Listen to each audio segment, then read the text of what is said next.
बिस्मिल्लाहिर्रहमानिर्रहीम।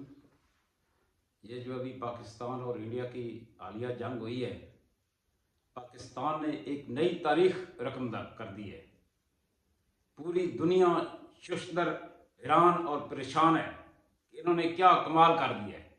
और वाकई इसमें शक नहीं है कि पाकिस्तान की मुसल्लह फ़ौज ने, पूरी कौम ने ऐसा कमाल किया है कि दुनिया की तारीख में सुनहरे अरूप से लिखा जाएगा। इस सिलसिले में चंद इशार हैं। जिसने मैली आंख से देखा तारे उसे दिखाएंगे, जिसने मैली आंख से देखा तारे उसे दिखाएंगे। कहां कहां उसको मार पड़ी, क्या क्या वो छुपाएंगे। कहां कहां उसको मार पड़ी, क्या क्या वो छुपाएंगे। धुएं के बादल, आग के शोले खुद दुनिया को बतलाएंगे। धुएं के बादल, आग के शोले खुद दुनिया को बतलाएंगे।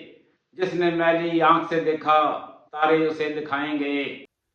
चंद लम्हों में आंसू टपके, अगले लम्हे पांव जब पकड़े।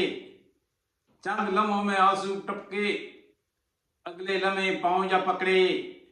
बचा ले हमको वरना जीते जी मर जाएंगे।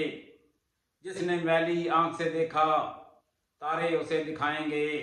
क़यामत तक याद ये रखना, फिर कभी नाम ना लेना। क़यामत तक याद ये रखना, फिर कभी नाम ना लेना। पिंडी या लाहौर में जाके झंडे हम लगाएंगे। जिसने मैली आंख से देखा तारे उसे दिखाएंगे। इस दफा माफ किया है, फिर गलती कभी ना करना।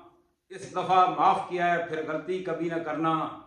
वरना बिफरे शेर शहीन मेरे फिर से सबक सिखाएंगे। वरना बिफरे शेर शहीन मेरे फिर से सबक सिखाएंगे। जिसने मैली आंख से देखा तारे उसे दिखाएंगे।